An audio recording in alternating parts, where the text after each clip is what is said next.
Kristen, and I want to personally applaud you on your decision to advance your career in the rewarding social work field.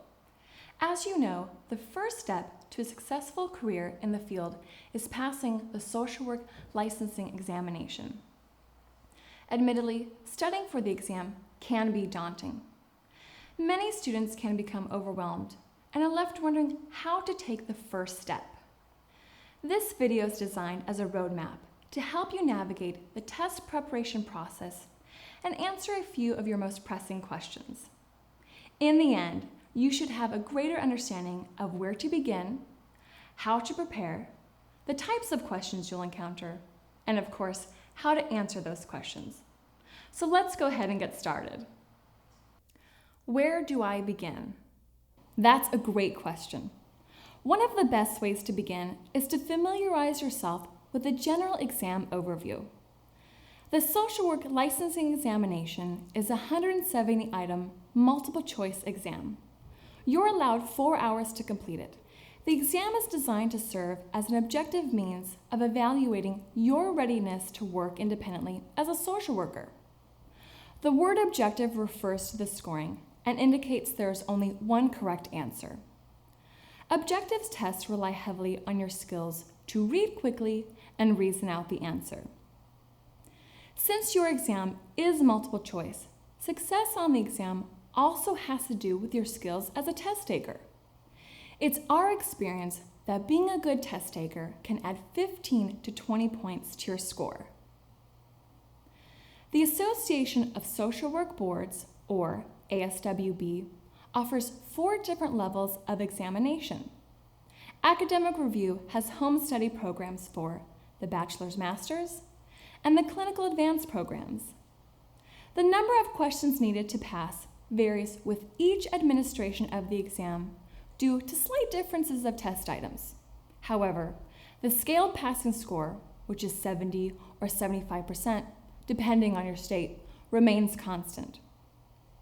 So if you've passed in one jurisdiction, you've passed in all jurisdictions, because it's a national passing score.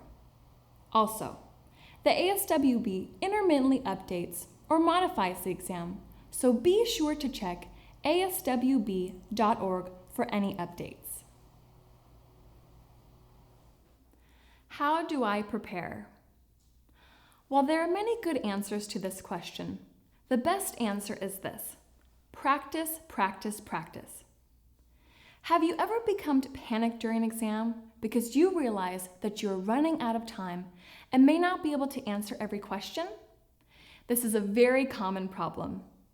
It's usually caused by spending too much time on difficult questions. Here are some helpful tips to overcome this. First, practice taking the exam ahead of time. This is why we developed Exam Center and Exam Advantage.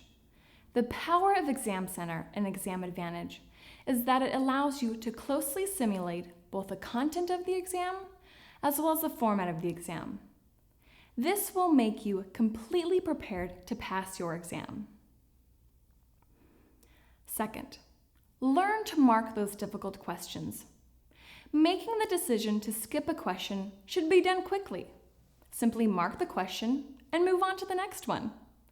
Be sure to review all your marked questions at the end. I often get asked the question, why do I need to take so many exams in Exam Center?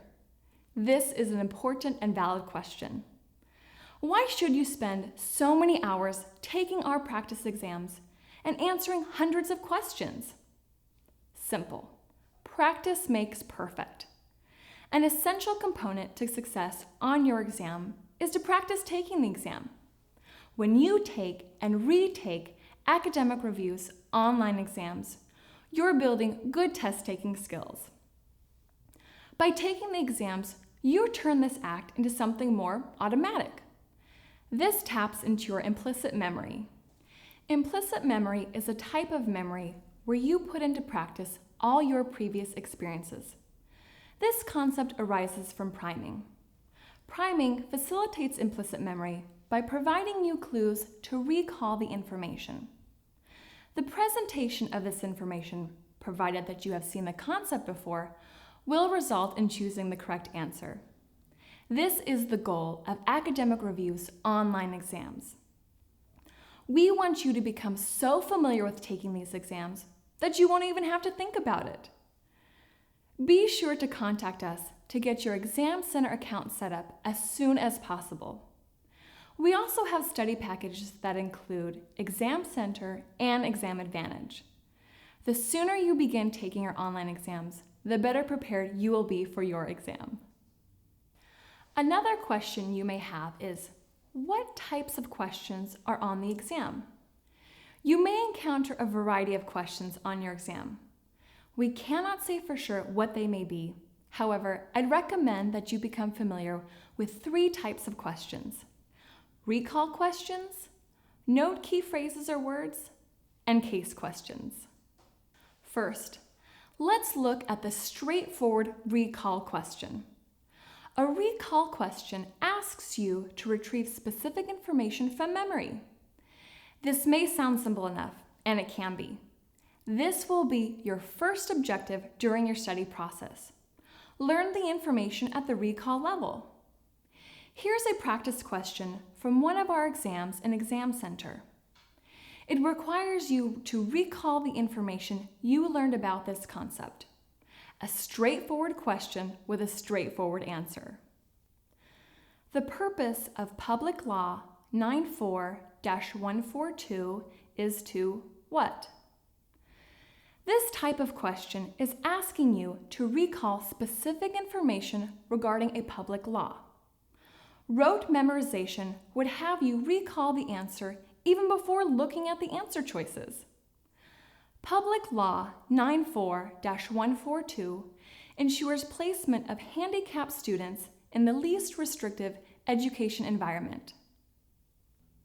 Here's another test-taking strategy that you can apply to almost every question you encounter. After reading a question, be sure to note any key phrases or words. Negative statements are often used and contain qualifiers like, all of the following are true except. By noting the word except, you will be less likely to make the careless mistake of forgetting it. Let's take a look at another question from Exam Center.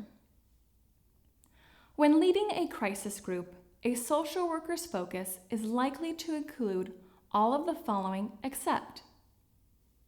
In this question, you must make note of the qualifier word except. So, without even looking at the answer choices, you know to look for an answer choice that's not included when leading a crisis group. Another type of question that I recommend becoming familiar with are what are known as case questions.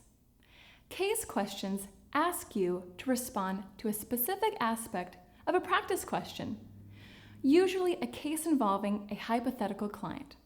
For example, let's take this question. In the initial session, a client complains that he feels down and irritable. He won't go into detail about his symptoms, but does say that he feels as though he needs help. The client is disheveled and thin and appears disoriented. The social worker administers a mental status exam, and during the exam asks the client to interpret several proverbs. The social worker has asked the client to do this in order to assess his A. Mood, B. Abstract thinking, C. Comprehension, D. Orientation. So the correct answer is B. A mental status exam is used to evaluate a client's current mental functioning. Most mental status exams include an evaluation of a client's behavioral and cognitive functioning. Asking a client to interpret several common proverbs is one way of assessing abstract thinking, which is a cognitive function.